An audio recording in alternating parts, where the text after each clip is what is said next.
The moonlight illuminated the battle between the Wyvern King and a party of adventurers on the bridge. One of them stood on the side of a castle, holding a bow. I don't even know how he's standing like that, but pop off. He believed that a true hunter doesn't act for praise, instead he becomes one with the world around him. Silent and still, waiting for the perfect moment. He pulled the arrow, waiting for the right moment to release. The Wyvern King roared, and the man leading the group, Mard, claimed he'd take it down. The Wyvern King turned to them and attacked Mard with its claws. He ducked, barely able to dodge. He would have been in trouble if an arrow had not pierced the Wyvern King's eye. It was from their member who was by the castle. The Wyvern King swayed and eventually fell, destroying the bridge. His name is Kama Snipe, the bowman of the S-rank party Twilight Dragon. Mard cut the weakened Wyvern King's neck using his axe, while the rest of the party cheered for him. The Twilight Dragon was formed by the top scorers at Ain Royal Academy. They rose through the ranks in no time. To a country kid like Kama, they were more than just comrades in battle. They taught him all kinds of things, good and bad.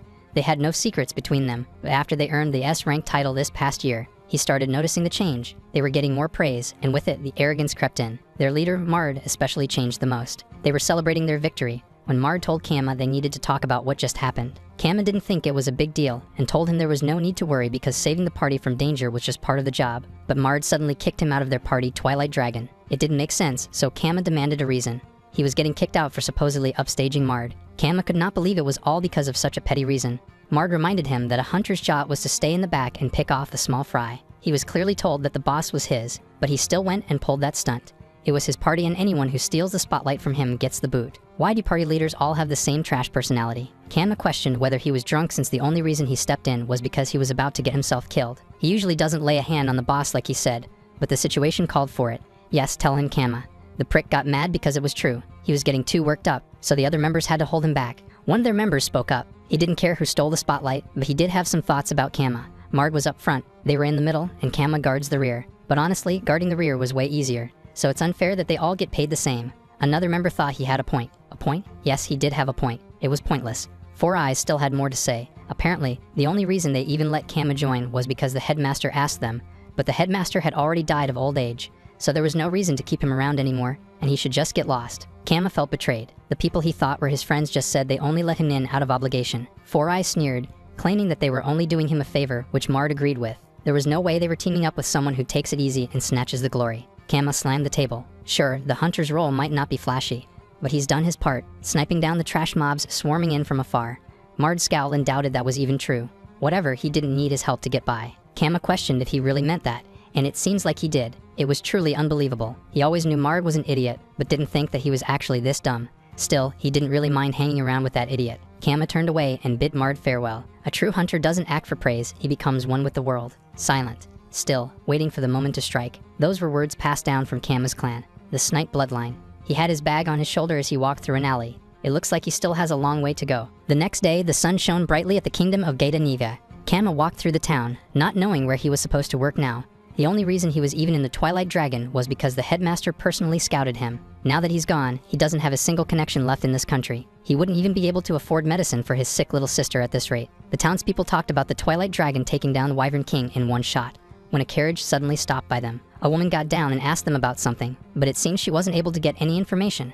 Another day, still no leads. She approached a robed woman, informing her that it's been a while since he got kicked out. They seemed to be talking about Kama. The robed woman suggested going back to the Empire and putting out another search notice once they were back. Meanwhile, Kama was talking to a vendor who used to buy all his materials before. The vendor just scratched his head, apologizing, but he couldn't take anything from him anymore. It was nothing personal. Kama tried selling monster parts to make a living, but Mard had already spread his influence, and getting a job there was impossible. He had no choice, he'll have to leave the country. The kingdom of Gaeta Niga borders the Madukas Empire, which was famous for being a pure meritocracy. Then there's the Beastkin Nation, Naroguma, or the Desert Elves' homeland, but he had no ties to any of them. He got into a carriage. Anywhere's better than staying stuck in this country. While traveling through the mountains, he noticed Finio reacting. Finio is a stupid name, yeah, Kama knows. Don't blame him for it. But it was still a firebird that dwells in his arrows and can track monsters. It was rare for monsters to show up near such a well-guarded border. Finio flew through the sky, watching everything from above, so Kama could make a guess of the situation. It seems their target wasn't the carriage he was riding. Instead, they were going for the carriage way off in the distance. The two women from earlier were riding in that carriage. The short-haired woman wondered where Kama could have gone, while the robed woman just told her to stay patient. The short-haired woman noticed a weird sound and looked outside the carriage's window. There she saw countless monsters heading their way. The robed woman called out to the short-haired woman, whose name seemed to be Mabel, in a panic. Mabel won't let any monsters reach the town, so she need not worry. That said, even if she created Earth soldiers with her magic, she wasn't sure if she could hold off this many monsters. The monsters were closing in, making the driver just scream in fear. Kama opened his eyes. He was using Hawkeye, a hunter's vision spell linked to a floating, transparent magic eye above their head that lets them survey a wide area from afar. Thanks to Finio, he was able to figure out that the monsters chasing the carriage were poisonous, and if they were to surround someone, even veteran adventurers are as good as dead. Kama asked to be let off, and the driver asked if he was serious. Man, he was weird. Kama got off, grabbed his bow, and released an arrow almost immediately. The arrows shot up and split together as they rained down monsters. It was Star Arrow, a volley of arrows bound together like a shooting star. Romantic name aside, it had power that blows siege weapons out of the water. The monsters were wiped out in an instant. Mabel couldn't believe it. She ran out of the carriage, recognizing that feeling. The robed woman followed behind her, asking what was wrong. Mabel ran towards Kama's silhouette and only stopped when she recognized that it really was him. She knew it. It was indeed Kama. Kama's eyes widened in surprise after realizing it was Mabel. She was glad that he still remembered her. Mabel was his classmate back at the academy. She was always cheerful, cute, and hard to miss. They never really had a deep conversation though. There was no way he'd forget about her after just a year. More importantly, he was just glad that she was okay. The robed woman approached them, asking Mabel if he was the Kama snipe everyone had been talking about. She took her robe's hood off and introduced herself. She was Artemis D. Madukas. Kama was stunned at the mention of her surname. It was Madukas, as in the Empire. Artemis was the 8th imperial princess, and Mabel served as her bodyguard since their family had served the Madukas line for generations. Kama was surprised to find out that Mabel was a noble this whole time. Artemis explained the situation to Kama. The Madukas Empire was seriously lacking skilled marksmen, and when Mabel told her all about him, she thought he'd be perfect for their military. That's why she personally came to scout him. This baffled Kama. It never occurred to him that another country would be interested in him. Mabel found out he left Twilight Dragon when she showed up to scout him, so they've been looking for him ever since. Artemis knew it was sudden, but asked Kama to at least consider it. Wait, that meant Kama could get a job. That makes him really happy. But he wondered if it truly was okay since he got kicked out of an S-rank party. He was worried that it would end up causing her problems, but that didn't matter to Artemis. The way he saved them using his skill with the bow, and the fact that there weren't any scratches on the driver, horse, or carriage, makes it obvious that he was the real deal. Well, if the princess herself was saying that much, then Kama would be honored to accept. Now that their deal was settled, Artemis asked him to just call her by her first name. There was no need for formal speech. Kama scratched the back of his head in confusion, and Mabel chimed in, saying Artemis was just that kind of person. Kama double-checked if it really was okay, which Mabel confirmed. She actually talked like that to her too. If that was the case, Kama finally agreed to drop the formal speech. Kama was really glad. It was all thanks to Mabel that he finally found a place that actually wanted him. Mabel held Kama's hand to get his attention because he was staring off into space. She leaned on him, her bazooka pressing against his arm. She was looking forward to working together. Kama flinched and backed off, so Mabel apologized. He was stuttering as he spoke and internally tried to calm himself down. In one of the Madukas Empire's buildings sat a person they called Captain. While a woman reported about the new recruit, Kama's records sent by Mabel. His talent was exceptional and was the one who took down the Wyvern King recently. But there was one more thing.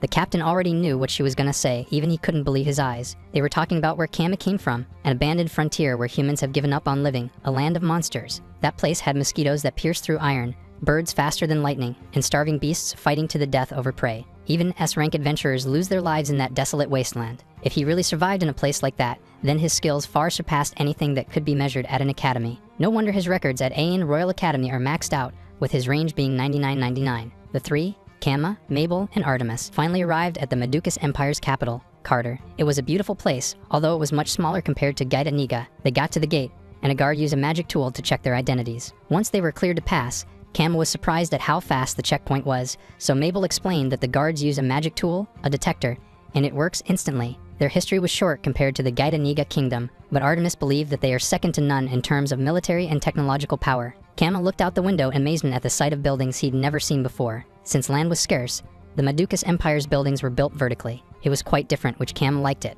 The roads were well paved, so carriages didn't shake. It was almost like a functional beauty. Everything was so perfectly arranged. The two women smiled at his response and welcomed him to their country. Artemis informed Kama he'd be meeting the captain of the Walnut Corps, her private unit. Mabel, who also belonged in the Walnut Corps, added that the captain will be interviewing him. Kama looked down, remembering Mard and his previous party. He felt uneasy and began wondering whether he really was up for this. Mabel held his hands and assured him that he'll be fine. Kama couldn't help but glance down at her bazooka before quickly looking away. I swear he's thinking, I'm not looking at them, they're looking at me. Kama whispered the words passed down from his clan, as if it'd help. Mabel thought it was some kind of ritual and assured him he'd be okay, and that he didn't have to be so nervous. They should keep their spirits up, after all, he helped them earlier. Kama finally relaxed thanks to Mabel. She was such a kind person and was actually popular back at the academy. He never thought he'd be someone she'd casually talk to like this. Kama now felt determined to do his best in the interview, making Mabel smile. They were all rooting for him. The carriage passed by a bridge and an entire underground city before arriving at the Walnut Court headquarters. They went inside the captain's office with Mabel announcing that she had brought Kama. The swivel chair turned around and the captain introduced himself. Though no one could really see him, he's heard about him from Mabel and had high expectations from him. Kama looked down and was baffled to see a talking squirrel with shades and cigarette. Hey, it's not every day you see one.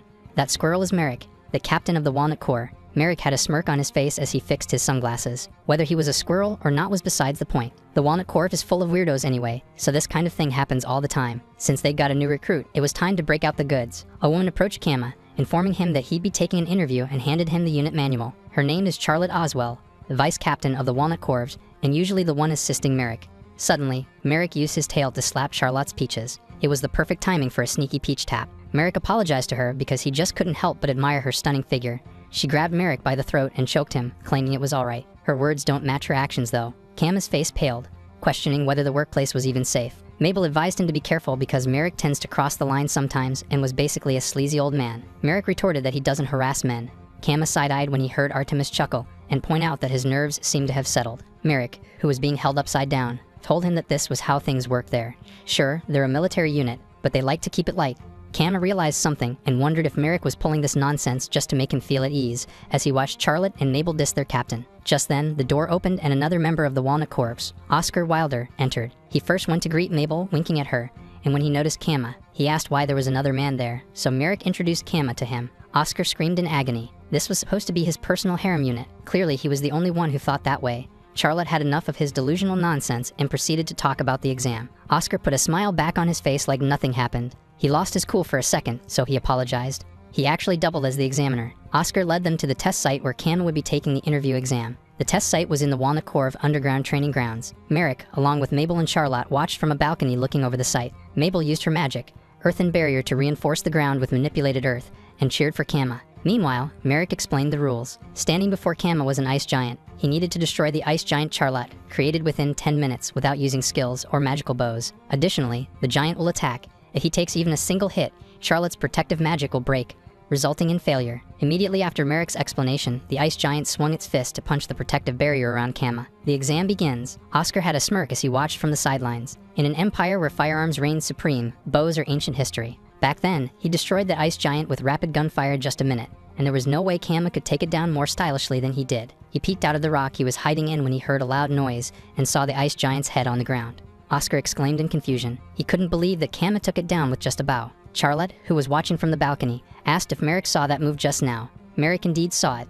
In that brief moment, Kama identified the ice giant's core and destroyed it. Charlotte couldn't believe that Kama was able to pierce the heart buried beneath layers of enchanted ice with a single arrow.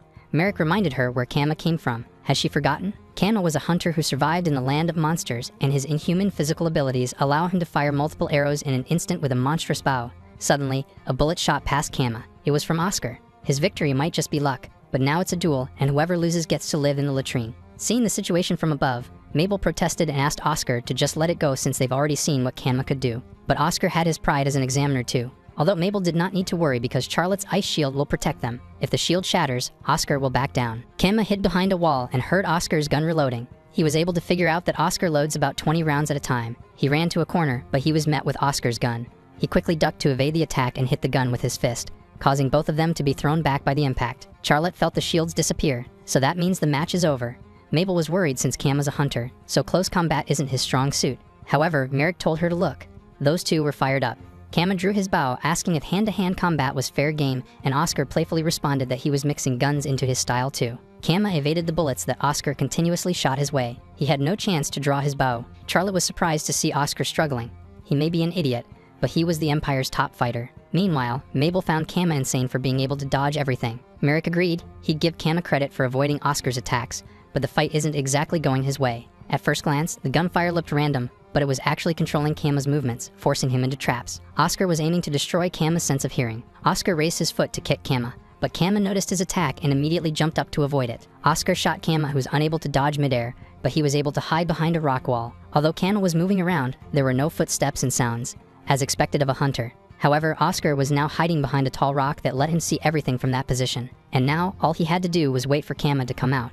He was confidently smirking until an arrow pierced the rock beside his head. Kama, who was also hiding behind a rock, had his eyes closed, trying to sense Oscar's location. Even the faintest footsteps could reveal his exact location, and then he'd strike silently and pierce the weak spot from a distance. That was Kama's weapon. He drew his bow and released it almost instantly. A hunter thrives in patience in seizing the initiative. At that moment, Oscar cried out that he passed. He almost died. Kama looked up at the three who were watching their duel. This was good. He could now settle down in this place. Kama must have passed out because he woke up in an unfamiliar room. A woman named Refrier greeted him. She is the medic of the Walnut Corps. Kama couldn't resist staring at her bazooka that looked even bigger than her face, and Refrier called him out for it, asking if he was that curious. Kama stutteringly apologized, but Refrier assured him it was fine since he was still young, so it was only natural for him to be distracted by a lady's assets. She also heard that he made Oscar surrender. He might not believe it, but Oscar was actually an S-rank fighter. Oscar, who turned out to be lying on a bed just beside him, explained that the soldiers in Madukas are ranked from S to C. He smirked, calling Kama brother. Kama looked confused. He was not his brother or his little sibling. Normally, Oscar doesn't acknowledge men, especially those weaker than him. But Kama was different. He deserved respect. Oscar leaned closer and wrapped his arm around Kama, complimenting him and calling him brother again. Kama asked Oscar to stop calling him that. He felt uncomfortable because he was being way too friendly. Mabel entered the room with Charlotte. She was worried, so she was glad that Kama was okay. Oscar tried to approach Mabel, but she just glared at him and scolded Kama for the dangerous stunts he pulled. And Charlotte told Oscar he'd be sleeping in the men's restroom from now on since he lost. Oscar had a smile on his face as he invited them to a barbecue as an apology. His treat, of course. It was part of his warm welcome for his brother Kama. Geez, he really knew how to sweet-talk his way out of trouble. Merrick, who had been standing on the table this whole time, still could not get over the monstrous rookie they had just recruited. They might have just landed a game-changer. Mabel turned towards them and asked if they were coming, which they agreed, even Refer. Kama just quietly observed them. He was relieved to finally find a team that acknowledges him. This may be his new home. Oscar winked at Kama, trying to convince him into helping with restroom cleaning, though he cold-heartedly declined. In Imperial Castle, Artemis stood before a man. He asked about the new recruit, and she informed him that not only did Kama take down the ice giant in an instant, but he even managed to subdue Oscar. His skills were no joke. The man smirked. That sounded promising. He ordered her to have the Walnut Corps to prepare for battle because reports recently came in about strange sightings from the fairy realm. He was counting on the rookie, and Artemis responded in agreement to her father, the Emperor. In the kingdom of Gaeta Niga's Adventurer Guild, the Guildmaster requested the Twilight Dragon to subjugate the volcano turtle since they've received word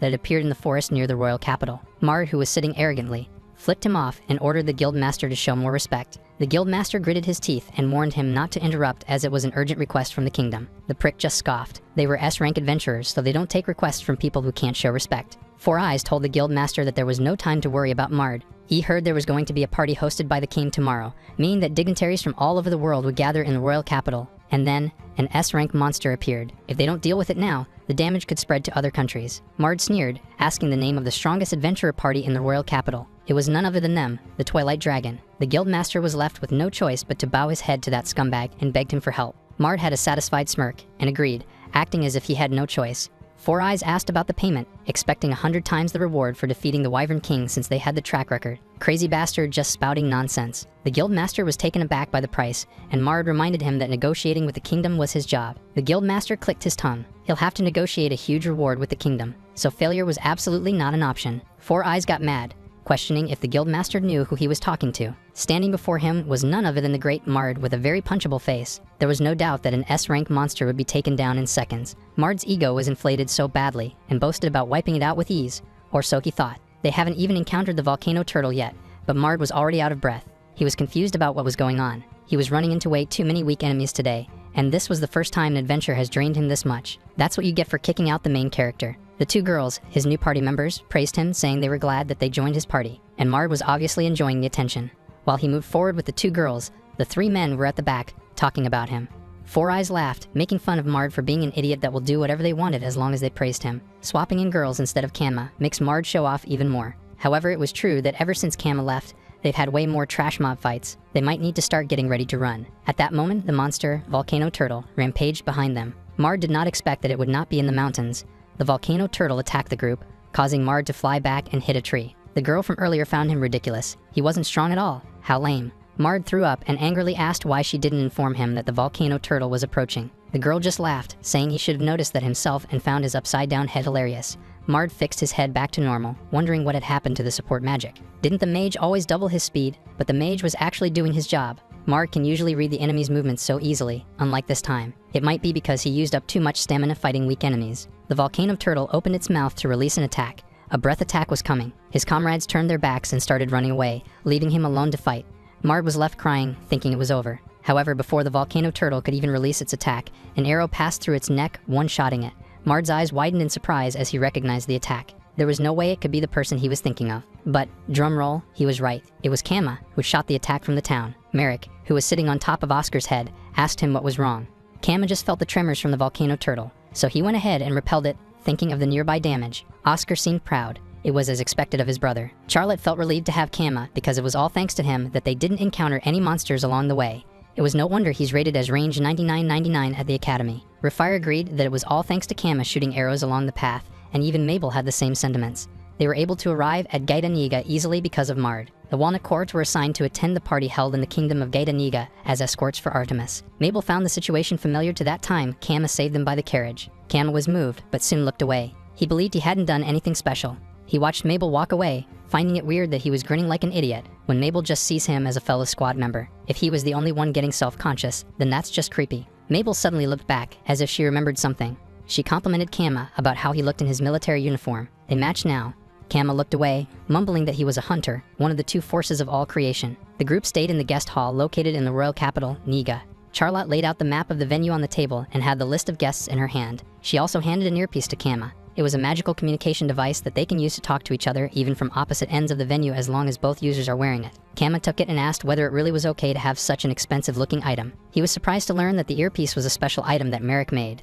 Apparently, Merrick is a magical toolmaker and not just some perverted squirrel. A magical toolmaker is someone who imbues various spells into tools. The fact that they can create such a useful tool means they're not just anyone. Well, the fact that a squirrel was talking already makes them not just anyone. Oscar turned to Charlotte to talk about the team's arrangement. He questioned why he was assigned to security inside with Kama. Surely a mixed-gender pair would be more glamorous. His intentions were pretty obvious. Charlotte explained that Kama's hawk eye skill is ideal for outdoor surveillance thanks to its bird's eye view. However, due to a request from the host, the kingdom carrying weapons at the party venue was strictly prohibited. If there was any suspicious person spotted inside the venue, they were the only ones capable of quickly neutralizing them barehanded. Oscar had no choice. If that was the situation, then it can't be helped. Kama asked about the outside security.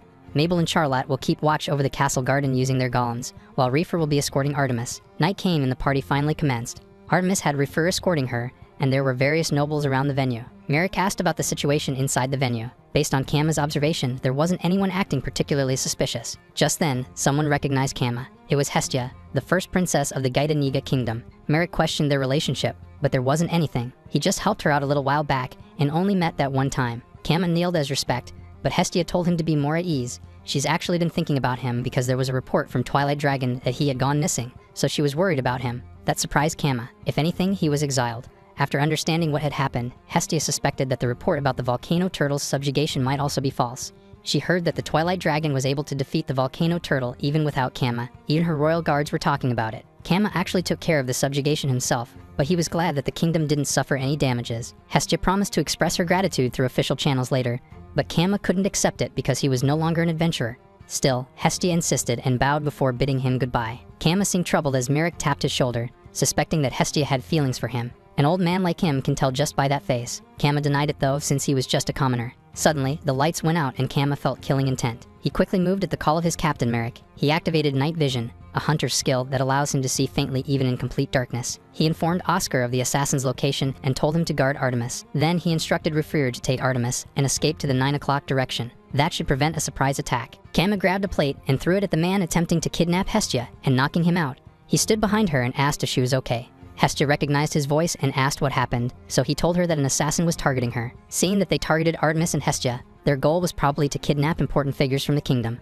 There were about 10 armed assailants inside the venue, but they were far too weak. Even after knocking out the assassins, the killing intent hasn't disappeared. He started to wonder if this was some kind of trap. Kama turned confused when Merrick asked him to use them. Merrick jumped down from his shoulder and told him to give orders on enemy positions. He can rely on them. They were a team, so they're supposed to deal with problems together. Isn't that what comrades do? Merrick's words echoed in Kama's head. Until now, he wasn't even trusted, let alone appreciated, and was cast out in the end. But now, it's different. This time, he'll fight alongside his comrades. Merrick communicated with others, informing them that Kama, who had the night vision skill, will now give directions for the enemy's position. He instructed them of their roles. Oscar and Rafir will take control of the venue, while Mabel and Charlotte were to deal with the enemy's allies outside. Once they finish up, they'll send Kama, so they should hang in there until then. The team agreed without hesitation. Kama continued giving them the positions of the enemies. It felt good to be trusted. With these people, he can fight with peace of mind. A few hours later, the light turned back on. Artemis calmed the packing nobles and informed them that the intruders who had sneaked into the venue had all been splendidly suppressed by her excellent bodyguards. The nobles rejoiced and Rafir thanked Kama. Even Oscar acknowledged that they would have been done for, unable to react in the darkness. If Kama had not been there, he was truly grateful. Kama's eyes softened at this unfamiliar feeling. He was the one grateful since he was able to get through it because everyone trusted him. They all taught him how important it is to fight together with a team. At that moment, Mabel's voice cut through their earpieces. She was asking for reinforcements because a dragon had carried monsters and invaded the garden. A whole lot of them too. Merrick asked Kama to go because they needed his strength. Hestia came running as she handed Kama the bow she was holding for him. Kama shot an arrow outside the venue using his skill Phoenix Arrow to summon the Firebird, Fenio, and track the monsters. The situation that Fenio was seeing was shared with Kama. A magic puppet stood before Mabel and Charlotte, fighting off the monsters. It was an alchemic golem created with Mabel's earth magic. Mabel asked what they should do because it doesn't flinch no matter how much they attack. Could it be immortal? Kama recognized the scar on the dragon's eye. It was the corpse of the Wyvern King. He immediately informed Mabel that the enemy was a dead monster, making Charlotte wonder how the corpse was moving since she doesn't sense any trace of necromantic magic. Kama, who was standing on the roof, took the job of looking for the one controlling it. Suddenly, a swarm of mosquitoes surrounded the Wyvern King, so Charlotte asked Kama to run away immediately. He wondered whether the mosquitoes were controlling the corpse, but no, he quickly realized that the one controlling these mosquitoes was nearby. The one he's been sensing this bloodlust from. As a hunter, he will find them. Mabel was happy to see Kama, but Charlotte warned him not to come. Kama pulled an arrow, assuring them that it was fine and that he'll shoot down all the mosquitoes attached to Wyvern King. He shot the arrow, activating his skill, Star Arrow. One arrow split into countless arrows and accurately hit all the mosquitoes, killing them in one shot. Kama calmly observed the battlefield. The overwhelming killing intent clings to him, like something was brushing against him. Even with his hearing and sight, he can't locate the attacker. He had his suspicions though. He landed on the ground near the two and asked Mabel to dig up the ground. Mabel obeyed, using her skill, Earth Shift, and creating a massive hole in the garden. Kama aimed his arrow down the pit. The enemy must be using the sewer to spawn the swarm. However, just as he was about to release the arrow, something suddenly shot up, causing Kama to back up. Inside the venue, Merrick, who was on Rafir's shoulder, had gotten a report from Charlotte. They were now on high alert and advised anyone who isn't armed to stay inside the estate. Oscar approached them, asking about the situation outside. Merrick just told him that they'd appeared, and Oscar immediately knew who he was talking about. Someone was controlling a massive number of death cores, so the attacker was likely a manipulated corpse. They hadn't explained the demon race to Kama yet because Merrick never thought they'd appear anywhere outside Majukas. Upon hearing their conversation, Hestia thought it was impossible as the demon race was wiped out long ago. The hero god destroyed the demon king and his followers 2,000 years ago, and is one of Gaeta Niga's most well-known legends. So why were they appearing now? Speaking of hero, Merrick heard he was a young man from Gaeta Niga. Merrick jumped to Oscar's head and told him they needed to support Kama. Rafir stayed at the venue to handle the situation inside, while Merrick asked Oscar if he had brought that prototype. It was loaded in the carriage, so they went to get it. Back outside, Kama landed on the golem's head as a creature they had never seen before appeared behind the smoke. Hestia was looking out the window in horror. She has never heard of such a monster before. Artemis approached and informed her that the demons attacking the estate were a new species. The monster was a massive insect with a body as strong as steel. The first new type of demon appeared in the Empire about 10 years ago. Its wings shimmered with particles of light and spoke in their language, calling itself the Demon Insect Clan. The monster flew up, threatening them to surrender the ruler of this nation alive, otherwise, Buzz will devour them all. The golems blocked the mosquitoes. Mabel was using her skill, Arcane Construct, forging an alchemic stone golem with earth magic. However, they still couldn't restrain it even with two people holding it back. Kama, still on top of the golem's head, released an arrow using the skill Dragon Arrow, a merciless, devastating strike, powerful enough to take down massive volcano turtles and the Wyvern King. However, it did not leave a scratch on the monster, and it was even able to counterattack, pushing Kama back. Kama immediately stood back up, warning Mabel and Charlotte to stay back as this monster was clearly different from the others. It wasn't making any breathing sounds and had killing intent. It made him wonder if it was really a living creature. From afar, Oscar aimed for the monster using his rifle, and a loud bang rang in the midst of the battle. He had fired a bullet towards the monster. The others turned to him, and Kama heard Oscar's playful voice in his earpiece. Oscar waited to see how much damage they dealt. The Demon Insect Clan's exoskeleton was steel-like, and Merrick has heard that its hardness rivals divine iron. However, their bullet made a small crack on its head. Seems like it did some damage after all. The monster could not believe that its exoskeleton was damaged. Oscar stood up, waving his hand as he called the monster's attention. Merrick felt like they could have finished it off if only they had one more shot left, but they only had one custom bullet this time. He felt sorry to ask Kama the impossible, but there was no other way. They'll act as decoys and keep it distracted. While they do, he should snipe its cracked head from afar. The monster's arm extended to the roof Oscar and Merrick were in, destroying everything. Seriously, they take some crazy risks. Good thing Charlotte could cast the ice shield in time. Oscar was smirking. Hide and seek wasn't his style.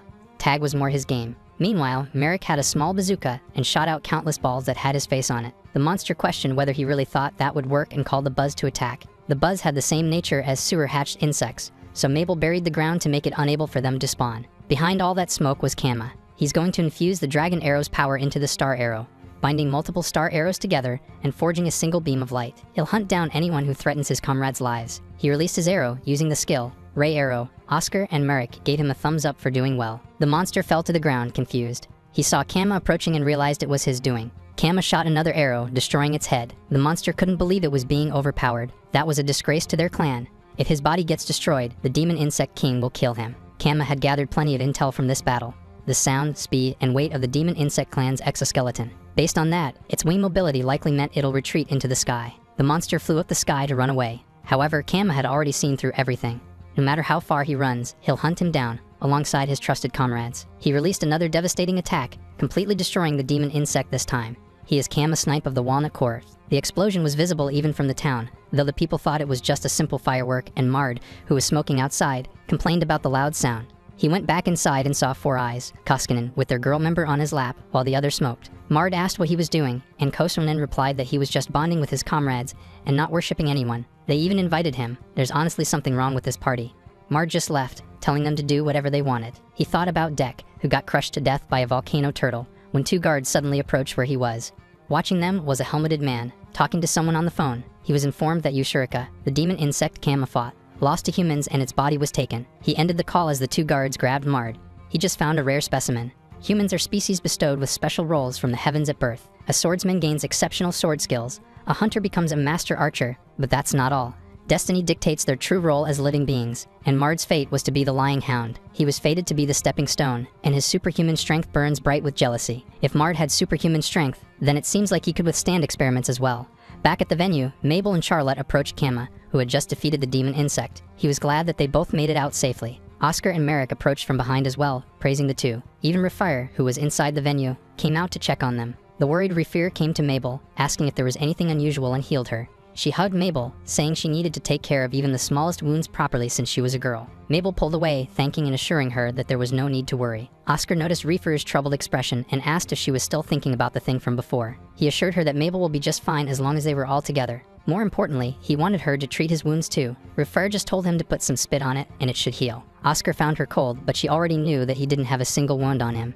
She figured it out, so Oscar asked if she was okay inside the venue instead. Of course she was. She even made sure to put a spell on the guests to prevent any chaos from starting. As expected, Reefer didn't miss a thing. Artemis came out and praised them for a job well done. She was just glad that everyone made it out safely. Now they needed to tell Kama about the demon insect clan and their country, the Meducas Empire. 10 years ago, a new race of demons, the demon insect clan, suddenly appeared in the Meducas Empire. The Imperial soldiers at the time banded together to somehow repel them. But villages were attacked, and the damage was considerable. Since then, to study and defend against the demon insect clan, various squads were formed, and one of them was the Walnut Core. The reason it's directly under the Queen's command was because a gag order has been imposed by the Empire regarding the demon insect clan. The next day, they all celebrated in a pub. They clunked their beers and cheered for their victory. Mabel praised Kama, and Kama did the same. He was blushing after seeing Mabel's casual clothes for the first time. When they celebrated before, Mabel was in her uniform since it was a welcome party, but it was refreshing to see her in casual clothes too. Mabel noticed his stares and asked what was wrong. It was nothing, Kama was just admiring her. Charlotte called for Mabel's attention and started chatting with her. Kama's eyes turned to Charlotte this time. She was as beautiful as ever. Charlotte glanced at him and chuckled, making Kama blush. His attention soon turned to Rafire and Artemis when he heard their voices. Artemis gave off the refined lady vibe, and Rafire, his eyes dropped down to her outfit. She was as bold as ever. Merrick suddenly jumped to his shoulder, asking whether it really was okay to turn down the king and Hestia's grand welcome. About that, he was summoned by the king of Gaeta Niga and Hestia, and they showed immense gratitude for their success. At the same time, they apologized for the previous rudeness shown by the Twilight Dragon members. They begged him to return to Gaeta Niga with the promise of a noble title waiting for him, and if he was willing, the king proposed getting him engaged to Hestia. Hestia didn't decline either. She'd gladly offer both her body and heart to Kama, the savior of their kingdom. Kama truly was honored, however, he's already found a new home where he had comrades he trusted. He decided to live his life there as Kama Snipe of the Madukas Empire's Walnut Court. Remembering it, Merrick couldn't help but cry with how touched he was. He was seriously moved that Kama would throw away a noble's title and a royal engagement just to stick with his ragtag team, though Kama didn't say he was that serious. Oscar wrapped an arm around his shoulder, laughing. He knew Kama would say that. Their bond was now stronger than ever, so they should celebrate. Today was all on their captain, Merrick.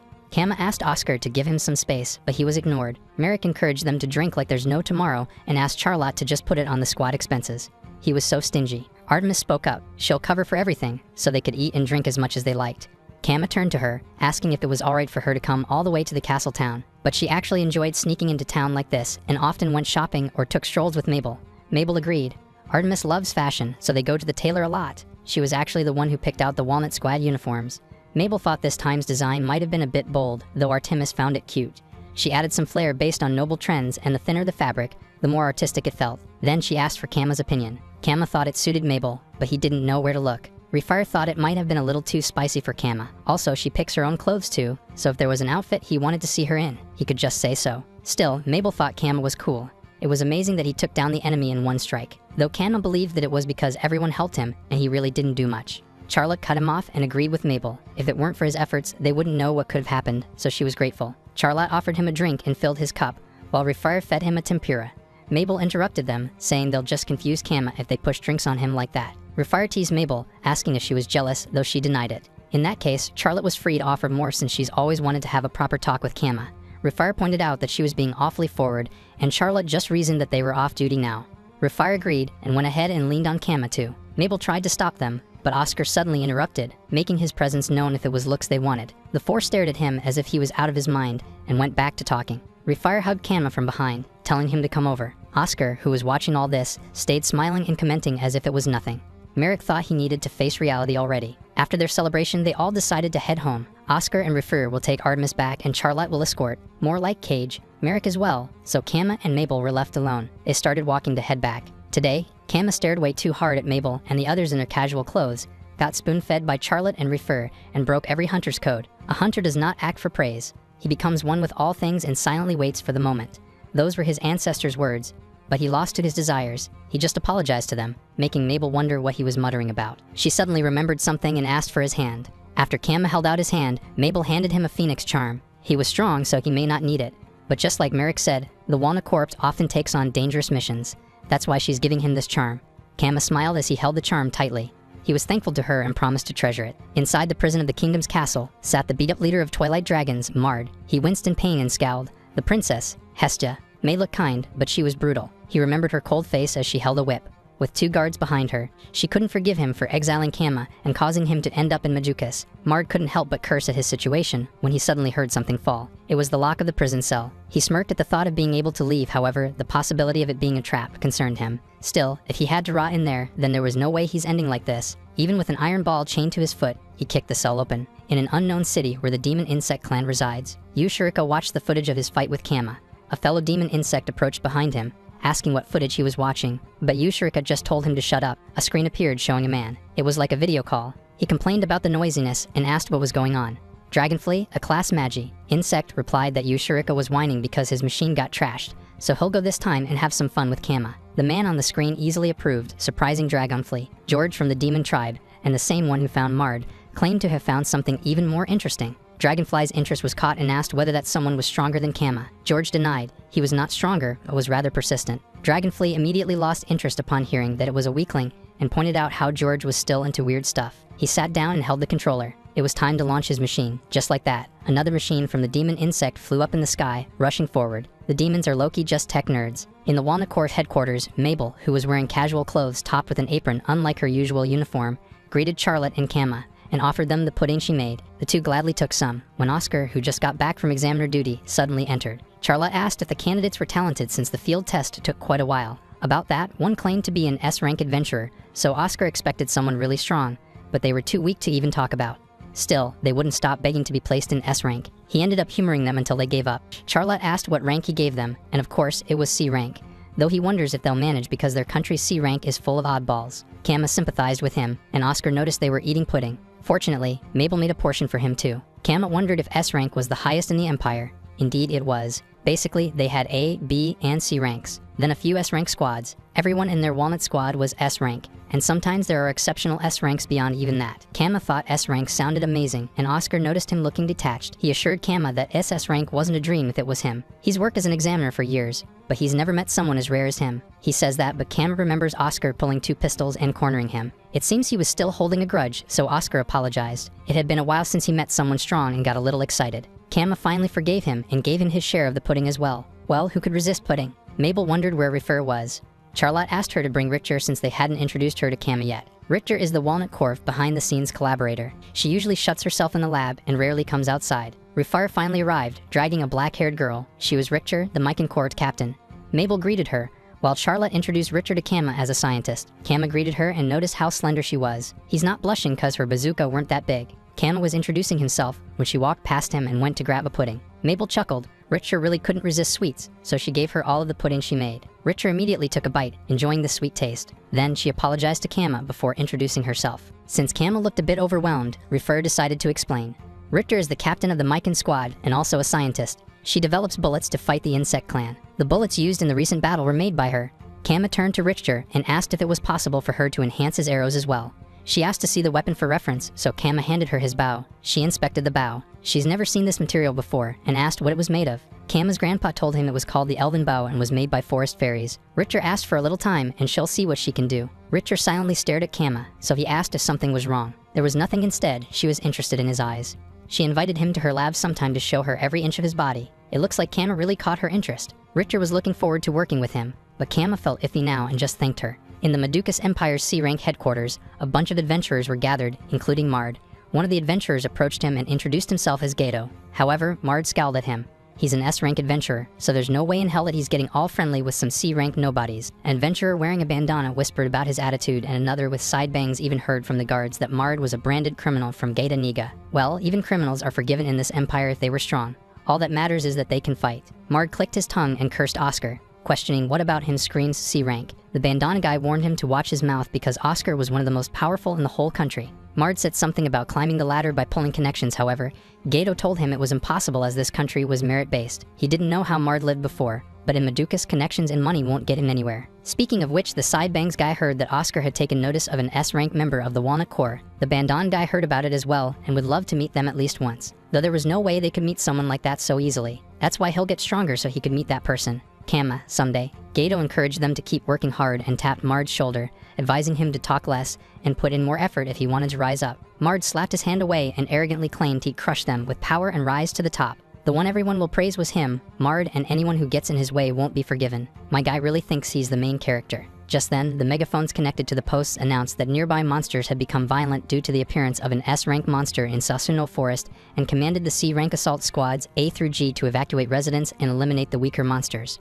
Mard clicked his tongue for having to deal with weaklings again. That announcement was made by Artemis, who was now informing the Walnut Corps that they called in teams from S to C rank for support. Though it may be a heavy task, she asked them to defend the country. Charlotte turned to Kama. It looked like it was time to test that new technique he trained with Charlotte this morning. They arrived at point B, and Charlotte asked Kama how the situation looked. Kama had his eyes closed and was using the Hawkeye skill to see the situation in the Sasuno Forest. There was a massive horde of monsters headed straight for the Empire, and just like last time, they're being controlled by a swarm of flying bugs. In that case, they wouldn't even need to use Charlotte's technique. Then, it's Mabel's turn. She'll manipulate the ground and trap those monsters all in one spot. Kama grabbed his bow. There were more of them than before, but they got this. He'll scatter them with star arrows.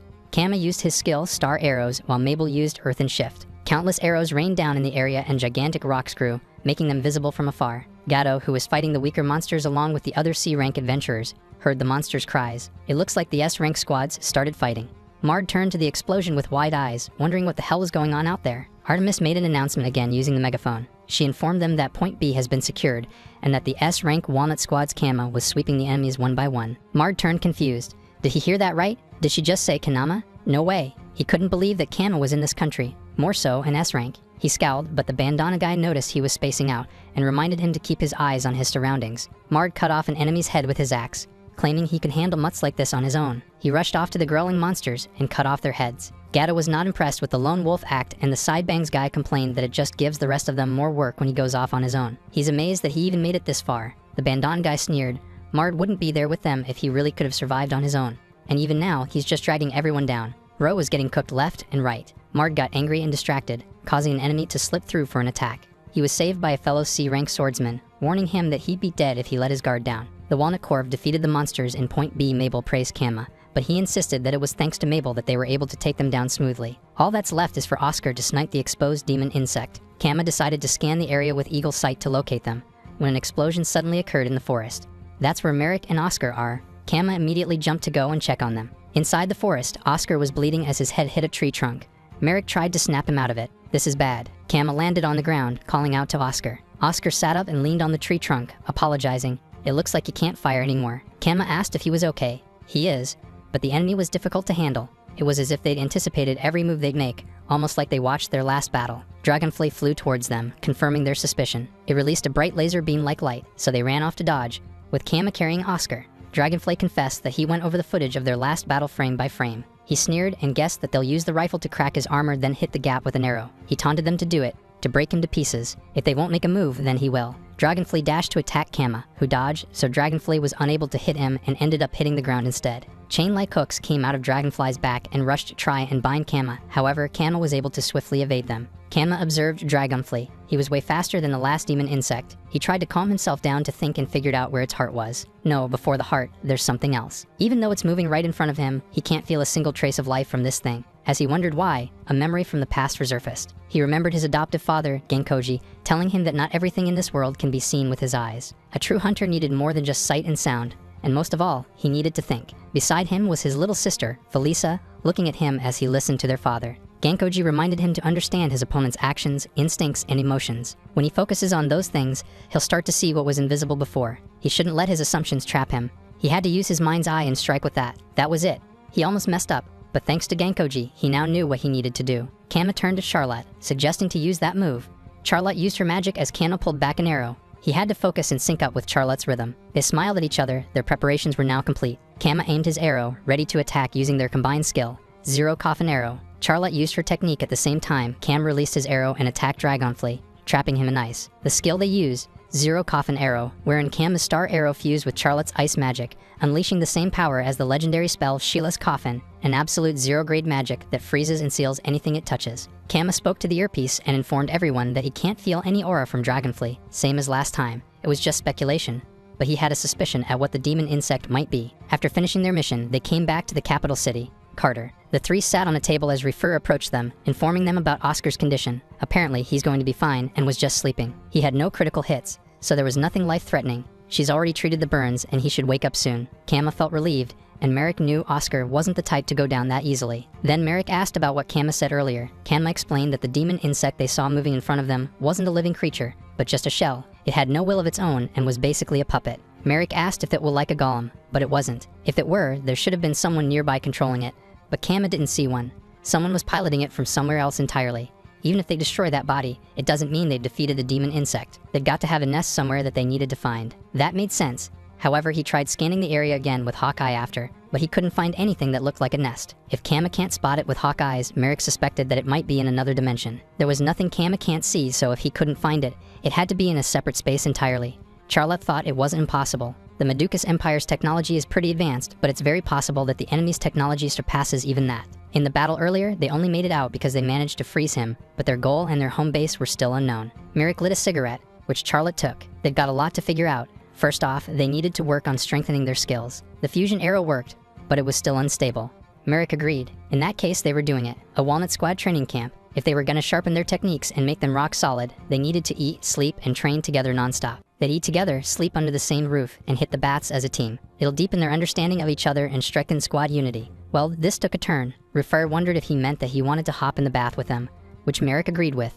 Charlotte grabbed his tail, scoffing. She had a cold and menacing smile as she claimed to like his bold plan, very, very much. Merrick began sweating and begged Charlotte not to bring the cage again. At that moment, Oscar suddenly spoke, saying he was in. He had just entered the room they were in, and Kama asked in concern if he was okay to move already. Oscar said he was and apologized for worrying everyone. More importantly, the training camp sounded fun.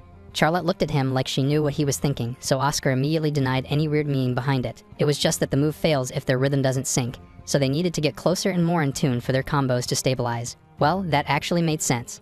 Not just Charlotte's ice magic, but they can also try combining with Mabel's earth magic and Refer's suggestion magic. They could pair all of those with Kama's arrows and expand their arsenal even more. The C-rank assault squad seemed to be staying the night in the forest. Mard was sitting in a corner, angry that every last one of them was treating him like a joke. I mean, he is a joke. The swordsman who saved him earlier approached from behind, sympathizing with his feelings. He's been through something pretty similar himself, charging ahead without listening to his team, just like he was doing now, and what he got from it was a cut-off arm. If he was being honest, it pissed him off to always be the one who needed saving. But that's when he finally realized his limits, and deep down, Mard already knew it too. He advised Mard that it was time he learned to accept that part of himself he saw as weak. Mard questioned whether he accepted his own weakness, and the swordsman did because someone out there believed in him enough to push him forward. Didn't he have someone like that? Mard replied that he didn't, not a single soul. He looked down and remembered his time with Kama at the academy. That time Kama asked if he was okay, and he brushed him off. Even then, Kama reminded him not to push himself too hard and that he was always down to help if anything came up. But like always, he refused it. He stabbed his axe on the ground. It was too late now. He only just figured out that he's been leaning on Kama's kindness all this time, and he didn't want to admit what a weak, useless loser he was. He was jealous of his strength and wanted to get stronger, stronger than anyone, to the point of being unbeatable. Suddenly, a voice responded, asking what strength even meant. It was the demon insect, George. Mard questioned his identity, but George wasn't there to fight and instead wanted to recruit him. He grabbed Mard's face, whispering that strength was fleeting. Mard backed away from him, but George continued on. People die eventually, and he believed anything that doesn't last forever was meaningless. But if he was so desperate for power, he could give it to him. In return, he would help with George's research. He held out his hand, revealing a black thing. George was interested in people like him, those born with divine faith. He told Mard to think about it. He wasn't going to force him into anything unlike the others, then handed the thing to Mard. Mard called out to George, but he was already gone. He looked down at the thing in his hand, wondering what the hell just happened. He contemplated it. If he gets stronger, maybe he'll never have to feel this pathetic again and prove that he wasn't some deadweight. The Walnut Squad had arrived at the S-rank military personnel training and recuperation facility for a training regimen. Kama first began his training with Refer. She grabbed onto his arm and started the synthesis. Kama closed his eyes and concentrated all his awareness on Refer. Once he opened them back up, he was inside what seemed like Refire's consciousness. Refire, who now had wings and a tail, called Kama to come closer. She giggled and told him to relax. This little domain was her specialty, so she knew exactly what she was doing. Therefore, all he needed to do was entrust himself to her and promise to be very gentle. She leaned down, and what is she licking? Even Kama was confused. Outside her domain, Richter recalled reading that Faze possessed a secret art, a technique unleashed by the joining of hearts. She questioned how Charlotte came by such esoteric knowledge. Apparently, Charlotte was familiar with the combined arrow through ancient legends. She carried the blood of fairies within her, and Kama was seeking a method to combat the demon insect clan, so she proposed they attempt it. Fortunately, thanks to his own remarkable adaptability, he mastered it in a surprisingly short time. It's also possible his fairy bow and her own abilities were particularly synergetic. However, truly connecting hearts with Refer might not be easy even for someone as capable as him. After all, Refer was a half-demon, a succubus to be exact. Her inherent nature was to manifest in men's dreams and siphon their desires. To truly open one's heart to her, one would require considerable experience in the affairs of love to manage it, and for a young man like Kama, the sheer stimulus would be far too overwhelming. Mabel suddenly remembered something about Kama. Even back at the academy, he was always near the top of the girls' most intriguing guys list, so she wondered if he really was that unseasoned when it came to romance. She thought it would be excellent if he was, making Charlotte, who heard it, chuckle before turning back to Kama, and advising him to relax a little more and endeavor to perceive her not merely as a woman, but as a fellow sentient being. After their training, Oscar and Kama went to the hot spring to melt their exhaustion away. To think they had such an opulent facility. Kama was thoroughly impressed. Oscar chuckled and winked. Why is he always winking? He explained that while this facility was primarily constructed for training purposes, it also serves as a sanctuary for squad members to recuperate, hence the hot springs and pool. He asked Kama how the combined arrow training was coming along.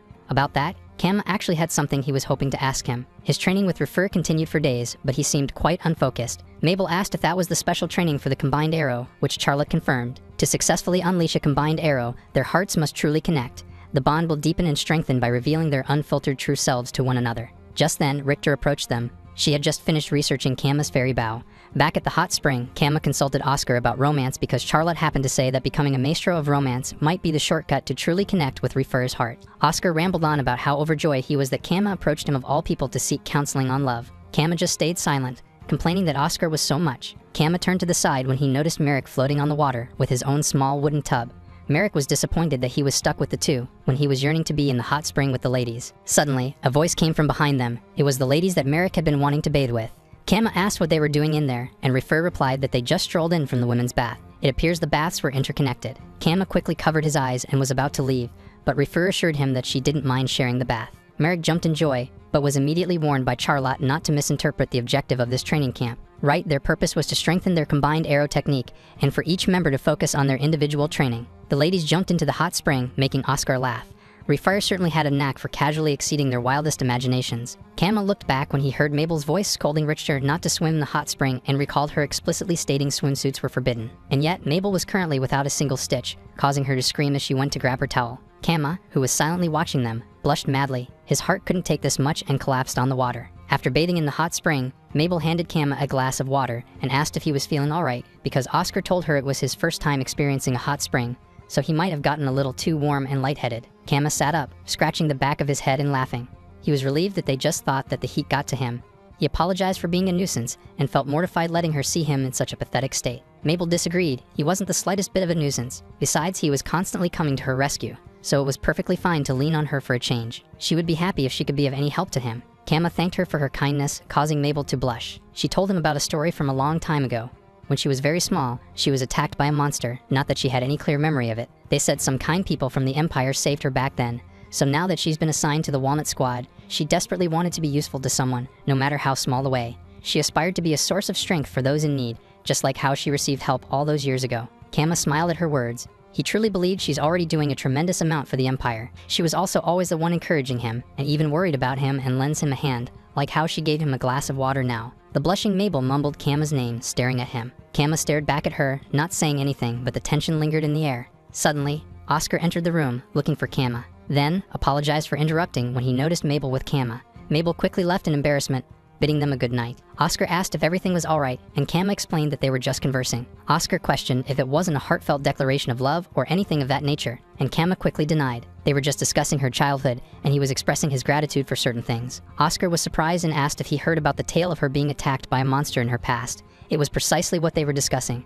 According to Mabel, she wanted to repay the kindness because people from the Empire saved her. Then it was probably for the best that Oscar tells him the truth. Mabel might have referred to it as a monster, but it wasn't actually a monster. In one of the hotels of the kingdom of Gata Niga, Castori asked if something particularly delightful happened to Koskinen. The perverted freak held both her arms as he claimed to always engage in delightful activities like now. That wasn't what Castori was referring to though, it was the fact that they were captives. If that was her concern, Koskinen told her not to trouble herself further because once he fulfills the princess' little wish, their freedom will return. Better yet, he'll no longer need to sully himself by trading on the Twilight Dragon's name as he was promised a noble title. And Castori shall be his very first wife. This freak couldn't believe that Hestia would bestow such a favor upon Kama. He remembered Hestia threatening him that he was equally complicit for failing to stop Mard. He begged for help, but Hestia did not spare him a glance. If only she hadn't banished him, she'd be with her beloved Kama by now.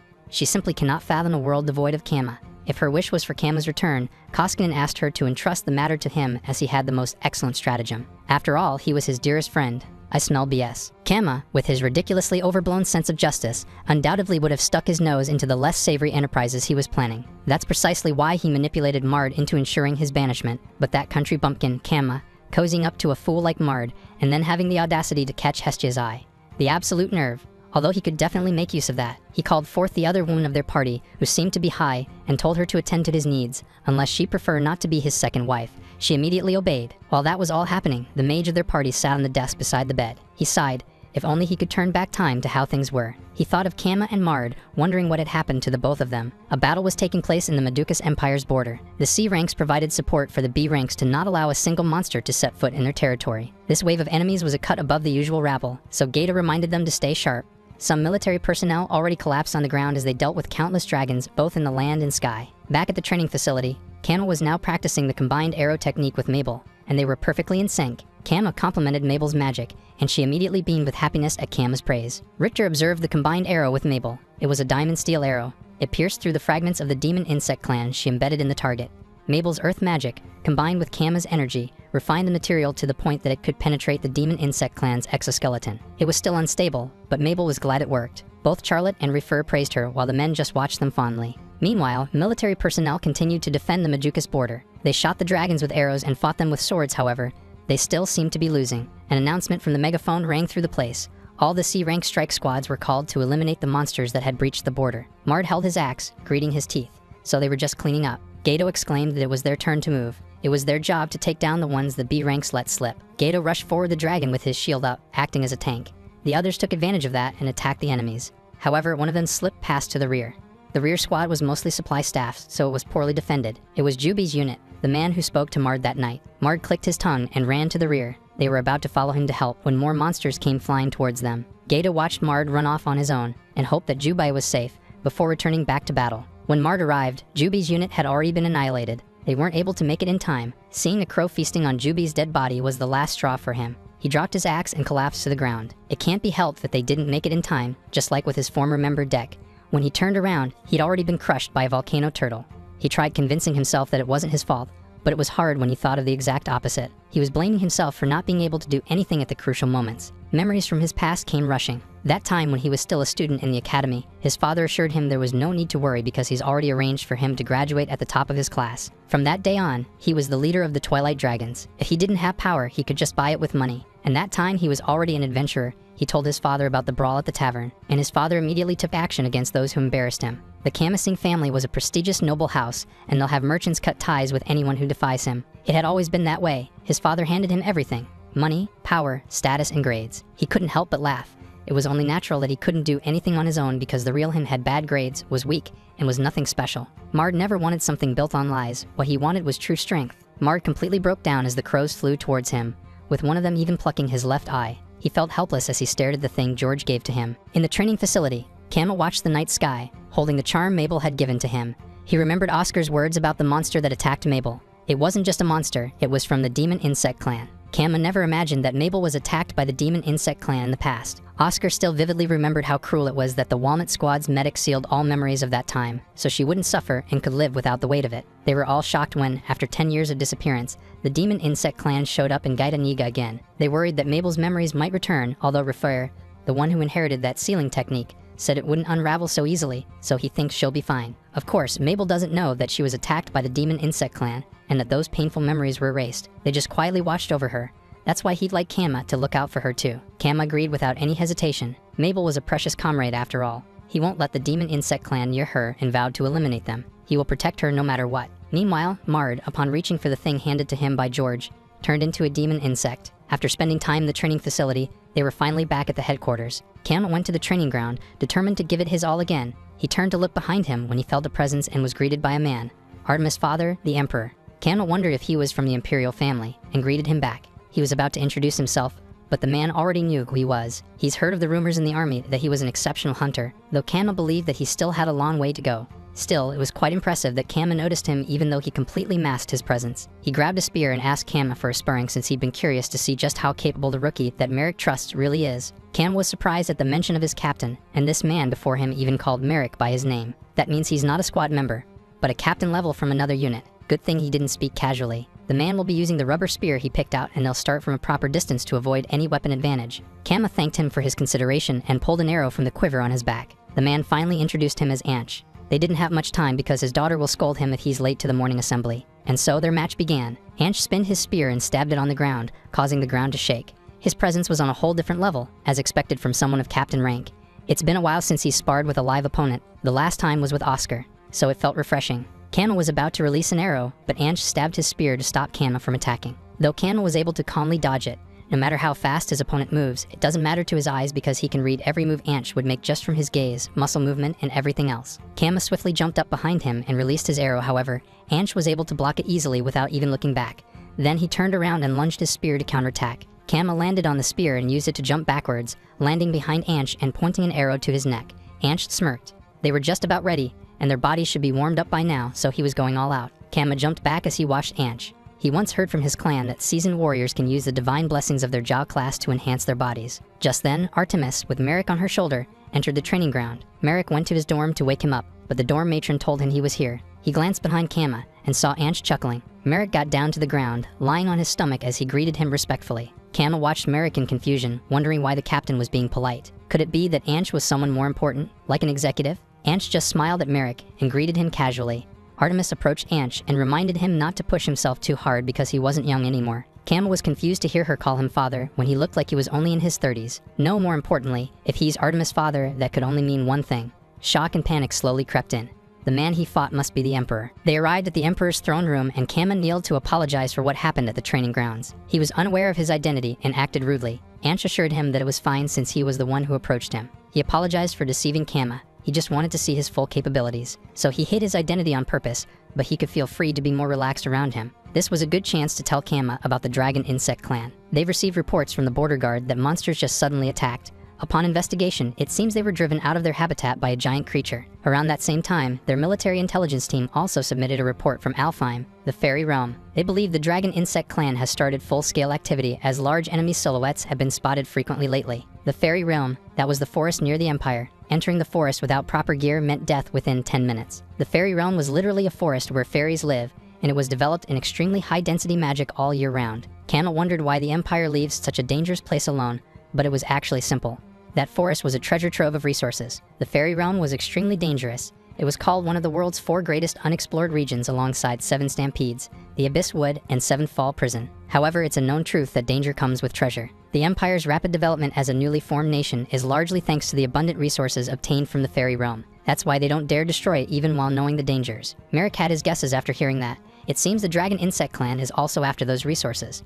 Ansh held a box and was about to say something when he got interrupted by a guard, informing them that the Dragon Insect Clan had appeared over their region's airspace and were heading straight towards the capital. Ansh assured them not to worry because the capital, Carter, is protected by a Holy Grail barrier. The stronger the outside threat, the stronger the barrier reacts, so they should prepare for interception without panic. Looks like it was the Walnut Corp's time to shine. Ansh had a smile on his face as he watched the two depart. Artemis glanced at the box he was holding. It looks like they missed the chance to give the badge to Kama. Ansh was planning to give Kama an SS rank title, but oh well, he'd sure that there'd be another chance. Still, Kama reminds him of someone, an old friend of his and the one who entrusted him with the Holy Grail, a hero who saved the world. Artemis seemed to know about that person as well, since Ansh always talked about him. Ever since Ansh ascended the throne, this was the first time in decades that he's encountered someone SS rank. Kama met up with Mabel and apologized for dragging her out so early. It was fine though, it was a mission after all. Merrick asked Kama to use his hunter skills to visually locate the enemies. Kama closed his eyes and used his skill, Hawkeye. He pointed to a direction and reported about sensing 2 presences there.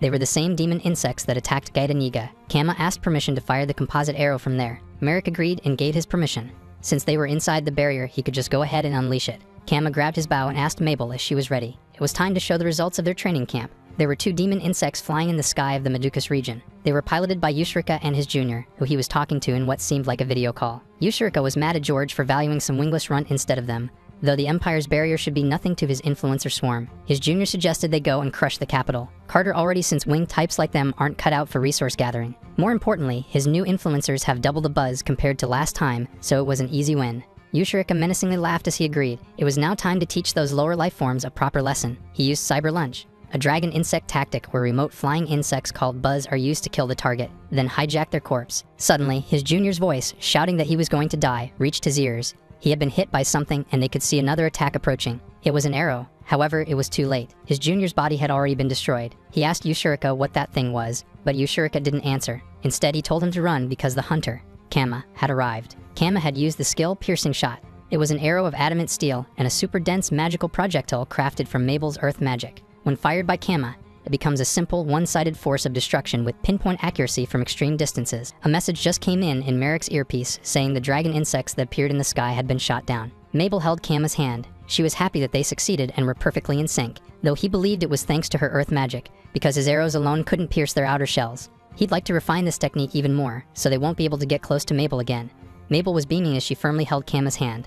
They should train a lot and get even more in tune with each other, which Kama agreed with. It was already nighttime when Gato and the others drank in Jubei's honor in the C-rank squad tavern. The sidebangs guy couldn't believe Jubei got taken down when he was a former A-rank soldier, but now he's dead. By the time they arrived, the monsters had already been wiped out. Those monsters were strong enough that even Jubei couldn't defeat them, so he wondered who did it and how it happened. That day, rescuing the injured came first, so they didn't have time to look into it, but Gato believed that Mard did it. He was the only one there after all. At first, he thought he was hard to approach and wondered how things would go, but he really comes through when it counts. He approached Mard, who had a dark expression. Mard did not remember anything. Gato laughed, thinking he was just being shy. The bandana guy drinking behind them expressed his regrets. If only he had been more reliable and used his Hawkeye skill to see farther, Jubei may not have died. Gato questioned what he was even saying because even with Hawkeye, it was still just a human's vision and there were limits. He did his best, and that was enough. Still, he regretted it. He should have done better as a hunter. Mard's eyes widened as he heard the word hunter. The bandana guy cried, claiming to have failed to fulfill his role as a hunter,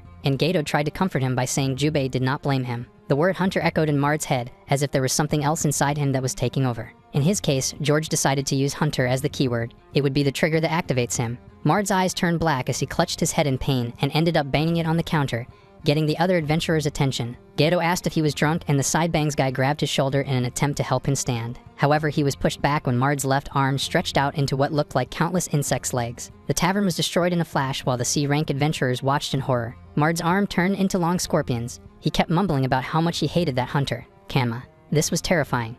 Mard wasn't himself anymore. Thank you for watching, guys. I hope you love this manga. Have a good day.